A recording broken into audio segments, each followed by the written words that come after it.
Que vos craintes me causent de pitié. Combien elles me prouvent ma supériorité sur vous. Et vous voulez m'enseigner, me conduire? Ah!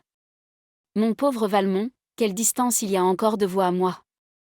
Non, tout l'orgueil de votre sexe ne suffirait pas pour remplir l'intervalle qui nous sépare. Parce que vous ne pourriez exécuter mes projets, vous les jugez impossibles. Être orgueilleux et faible, il te sied bien de vouloir calculer mes moyens et juger de mes ressources. Au vrai, vicomte, vos conseils m'ont donné de l'humeur, et je ne puis vous le cacher. Que pour masquer votre incroyable gaucherie auprès de votre présidente, vous m'étaliez comme un triomphe d'avoir déconcerté un moment cette femme timide et qui vous aime, j'y consens, d'en avoir obtenu un regard, un seul regard, je souris et vous le passe.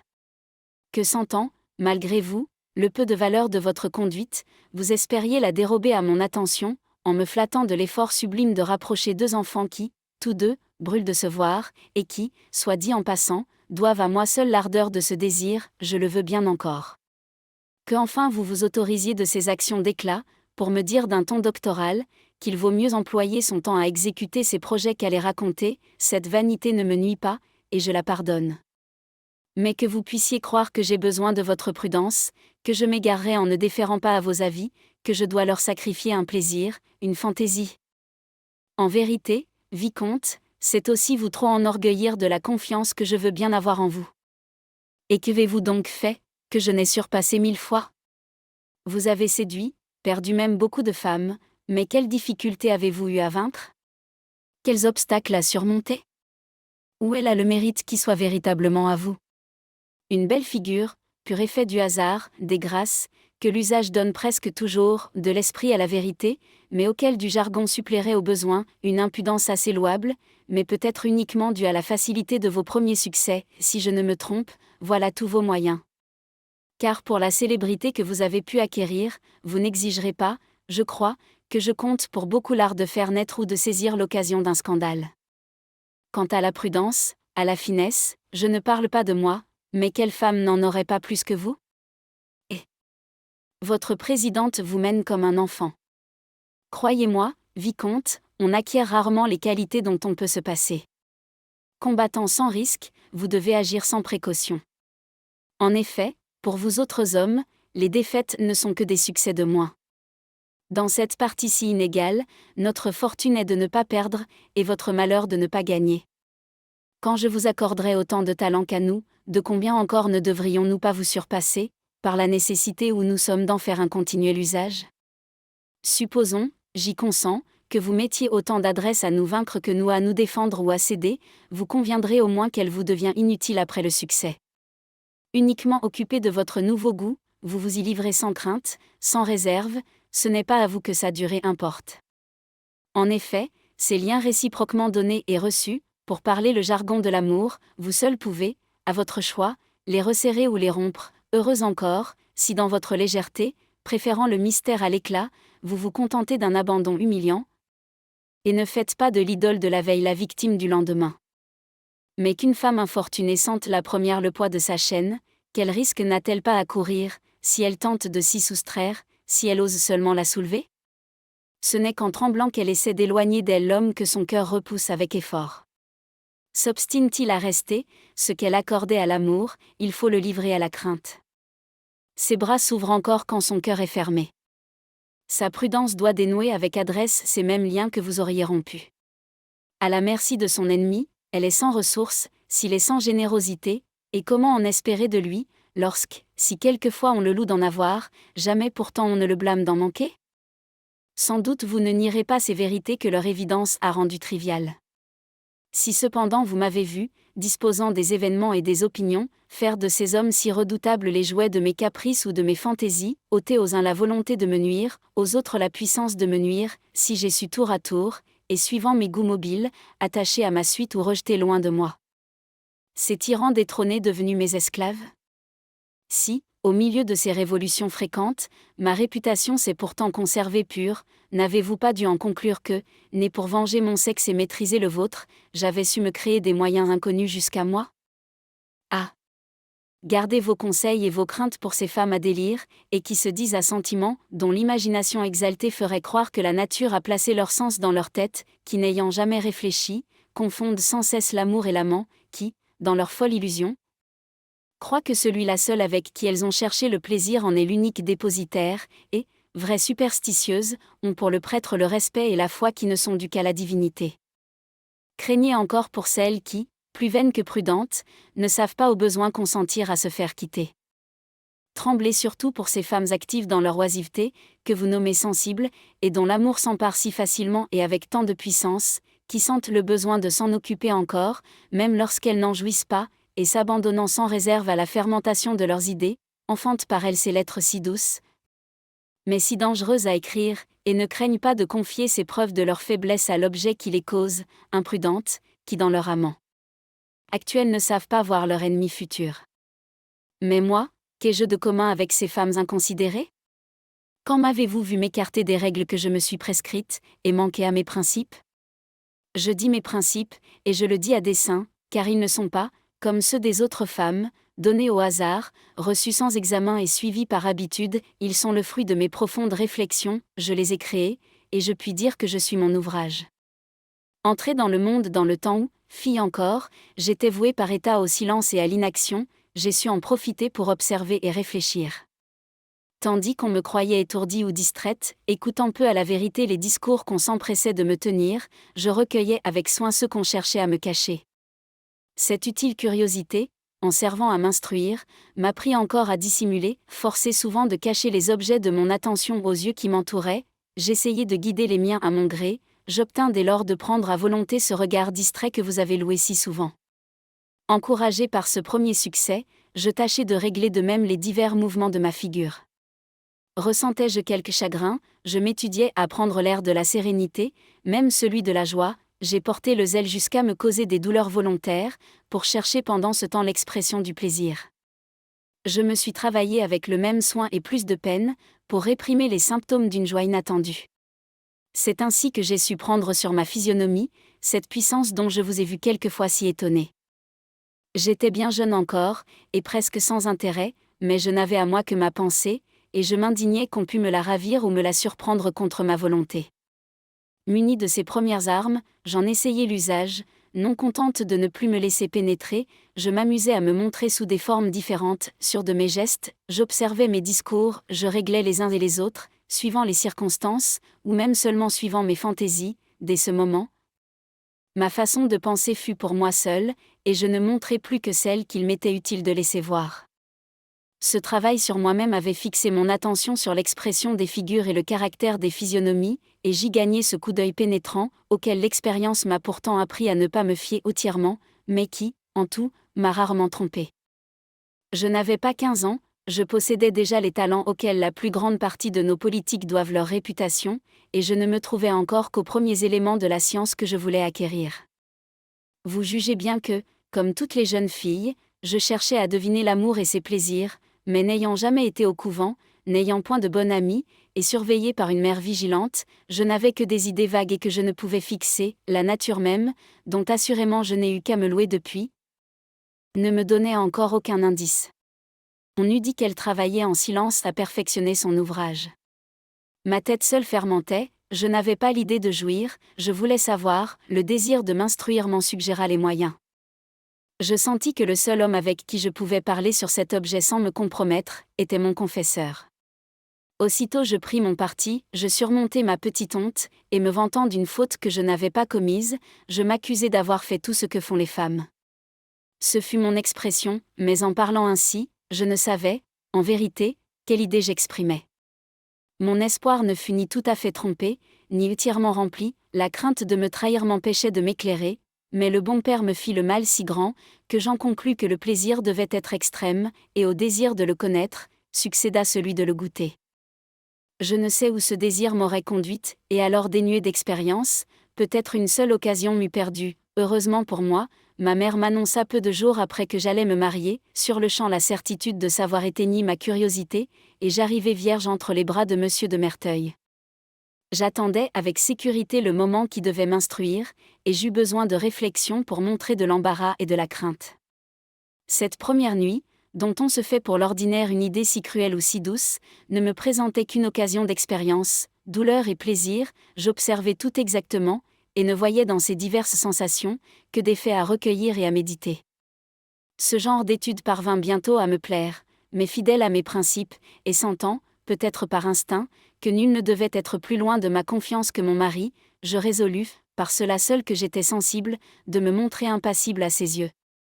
Cette froideur apparente fut par la suite le fondement inébranlable de son aveugle confiance, j'y joignis, par une seconde réflexion, l'air d'étourderie qu'autorisait mon âge, et jamais il ne me jugea plus enfant que dans les moments où je jouais avec plus d'audace.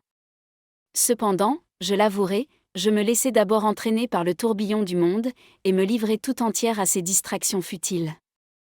Mais au bout de quelques mois, M. de Merteuil m'ayant mené à sa triste campagne, la crainte de l'ennui fit revenir le goût de l'étude, et ne m'y trouvant entouré que de gens dont la distance avec moi me mettait à l'abri du soupçon, j'en profitai pour donner un champ plus vaste à mes expériences. Ce fut là, surtout, que je m'assurai que l'amour, qu'on nous vante comme la cause de nos plaisirs, n'en est au plus que le prétexte. La maladie de M. de Merteuil vint interrompre de si douces occupations, il fallut le suivre à la ville où il revenait chercher des secours.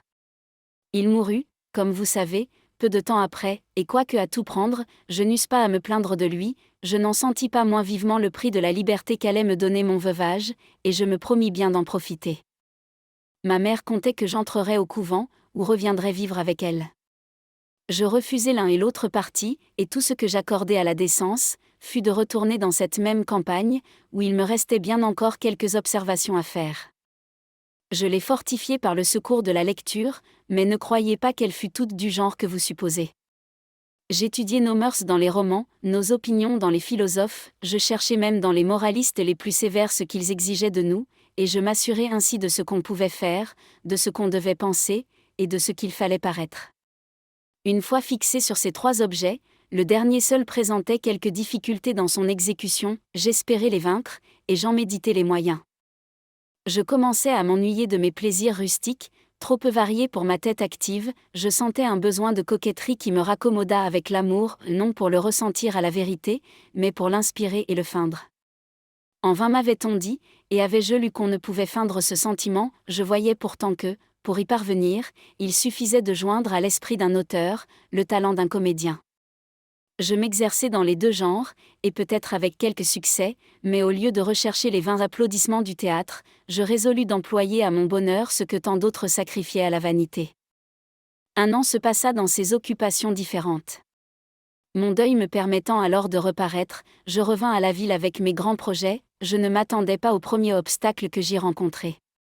Cette longue solitude, cette austère retraite, avait jeté sur moi un vernis de pruderie qui effrayait nos plus agréables. Il se tenait à l'écart, et me laissait livrer à une foule d'ennuyeux, qui tous prétendaient à ma main. L'embarras n'était pas de les refuser, mais plusieurs de ces refus déplaisaient à ma famille, et je passais dans ces tracasseries intérieures le temps dont je m'étais promis un si charmant usage. Je fus donc obligé, pour rappeler les uns et éloigner les autres, d'afficher quelques inconséquences, et d'employer à nuire à ma réputation le soin que je comptais mettre à la conserver. Je réussis facilement, comme vous pouvez croire. Mais n'étant emporté par aucune passion, je ne fis que ce que je jugeais nécessaire, et mesurai avec prudence les doses de mon étourderie. Dès que j'eus touché le but que je voulais atteindre, je revins sur mes pas et fis honneur de mon amendement à quelques-unes de ces femmes, qui, dans l'impuissance d'avoir des prétentions à l'agrément, se rejettent sur celles du mérite et de la vertu. Ce fut un coup de partie qui me valut plus que je n'avais espéré. Ces reconnaissantes duègnes s'établirent mes apologistes, et leur zèle aveugle pour ce qu'elles appelaient leur ouvrage, fut porté au point qu'au moindre propos qu'on se permettait sur moi, tout le parti prude criait au scandale et à l'injure. Le même moyen me valut encore le suffrage de nos femmes à prétention, qui, persuadées que je renonçais à courir la même carrière qu'elles, me choisirent pour l'objet de leurs éloges, toutes les fois qu'elles voulaient prouver qu'elles ne médisaient pas de tout le monde. Cependant ma conduite précédente avait ramené les amants, et pour me ménager entre eux et mes fidèles protectrices, je me montrai comme une femme sensible, mais difficile, à qui l'excès de sa délicatesse fournissait des armes contre l'amour. Alors je commençai à déployer sur le grand théâtre les talents que je m'étais donnés. Mon premier soin fut d'acquérir le renom d'invincible. Pour y parvenir, les hommes qui ne me plaisaient point furent toujours les seuls dont j'eus l'air d'accepter les hommages. Je les employais utilement à me procurer les honneurs de la résistance, tandis que je me livrais sans crainte à l'amant préféré. Mais, celui-là, ma feinte timidité ne lui a jamais permis de me suivre dans le monde, et les regards du cercle ont été, ainsi, toujours fixés sur l'amant malheureux. Vous savez combien je me décide vite, c'est pour avoir observé que ce sont presque toujours les soins antérieurs qui livrent le secret des femmes. Quoi qu'on puisse faire, le ton n'est jamais le même avant ou après le succès. Cette différence n'échappe point à l'observateur attentif, et j'ai trouvé moins dangereux de me tromper dans le choix que de le laisser pénétrer. Je gagne encore par la doter les vraisemblances, sur lesquelles seul on peut nous juger. Ces précautions et celles de ne jamais écrire, de ne livrer jamais aucune preuve de ma défaite, pouvaient paraître excessives, et ne m'ont jamais paru suffisantes. Descendu dans mon cœur, j'y ai étudié celui des autres. J'y ai vu qu'il n'est personne qui n'y conserve un secret qu'il lui importe qui ne soit point dévoilé, vérité que l'Antiquité paraît avoir mieux connue que nous, et dont l'histoire de Samson pourrait n'être qu'un ingénieux emblème. Nouvelle Dalila, j'ai toujours, comme elle, employé ma puissance à surprendre ce secret important. Et de combien de nos chansons modernes ne tiens-je pas la chevelure sous le ciseau? Et ceux-là, j'ai cessé de les craindre, ce sont les seuls que je me sois permis d'humilier quelquefois. Plus souple avec les autres, l'art de les rendre infidèles pour éviter de leur paraître volage, une feinte amitié, une apparente confiance, quelques procédés généreux, l'idée flatteuse, et que chacun conserve d'avoir été mon seul amant, m'ont obtenu leur discrétion. Enfin, quand ces moyens m'ont manqué, j'ai su, prévoyant mes ruptures, étouffer d'avance, sous le ridicule ou la calomnie, la confiance que ces hommes dangereux auraient pu obtenir. Ce que je vous dis là, vous me le voyez pratiquer sans cesse, et vous doutez de ma prudence. Eh bien, rappelez-vous le temps où vous me rendîtes vos premiers soins, jamais hommage ne me flatta autant, je vous désirais avant de vous avoir vu. Séduite par votre réputation, il me semblait que vous manquiez à ma gloire, je brûlais de vous combattre corps à corps. C'est le seul de mes goûts qui ait jamais pris un moment d'empire sur moi. Cependant, si vous eussiez voulu me perdre, quels moyens eussiez-vous trouvé? De vains discours qui ne laissent aucune trace après eux, que votre réputation même eût aidé à rendre suspect, et une suite de faits sans vraisemblance, dont le récit sincère aurait eu l'air d'un roman mal tissé. À la vérité, je vous ai depuis livré tous mes secrets, mais vous savez quels intérêts nous unissent, et si de nous deux c'est moi qu'on doit taxer d'imprudence. Puisque je suis en train de vous rendre compte, je veux le faire exactement. Je vous entends d'ici me dire que je suis au moins à la merci de ma femme de chambre, en effet, si elle n'a pas le secret de mes sentiments, elle a celui de mes actions. Quand vous m'en parlâtes jadis, je vous répondis seulement que j'étais sûre d'elle, et la preuve que cette réponse suffit alors à votre tranquillité, c'est que vous lui avez confié depuis, et pour votre compte, des secrets assez dangereux. Mais à présent que Prévan vous donne de l'ombrage, et que la tête vous en tourne, je me doute bien que vous ne me croyez plus sur ma parole. Il faut donc vous édifier. Premièrement, cette fille est ma sœur de lait, et ce lien qui ne nous en paraît pas un, n'est sans force pour les gens de cet état. De plus, j'ai son secret, et mieux encore, victime d'une folie de l'amour, elle était perdue si je ne l'eusse sauvée. Ses parents, tout hérissés d'honneur, ne voulaient pas moins que la faire enfermer. Ils s'adressèrent à moi. Je vis, d'un coup d'œil, combien leur courroux pouvait m'être utile. Je le secondai et sollicitai l'ordre, que j'obtins. Puis, passant tout à coup au parti de la clémence auquel j'amenai ses parents, et profitant de mon crédit auprès du vieux ministre, je les fis tous consentir à me laisser dépositaire de cet ordre, et maîtresse d'en arrêter ou demander l'exécution, suivant que je jugerais du mérite de la conduite future de cette fille. Elle sait donc que j'ai son sort entre les mains. Et quand, par impossible, ses moyens puissants ne l'arrêteraient point, n'est-il pas évident que sa conduite dévoilée et sa punition authentique ôteraient bientôt toute créance à ses discours? À ces précautions que j'appelle fondamentales, s'en joignent mille autres, ou locales, ou d'occasion, que la réflexion et l'habitude font trouver au besoin, dont le détail serait minutieux, mais dont la pratique est importante, et qu'il faut vous donner la peine de recueillir dans l'ensemble de ma conduite, si vous voulez parvenir à les connaître. Mais de prétendre que je me sois donné tant de soins pour n'en pas retirer de fruits, qu'après m'être autant élevé au-dessus des autres femmes par mes travaux pénibles, je consens à ramper comme elles dans ma marche, entre l'imprudence et la timidité? Que surtout je puisse redouter un homme au point de ne plus voir mon salut que dans la fuite? Non, vicomte, jamais. Il faut vaincre ou périr. Quant à Prévan, je veux l'avoir, et je l'aurai, il veut le dire, et il ne le dira pas. En 2 mots, voilà notre roman. Adieu.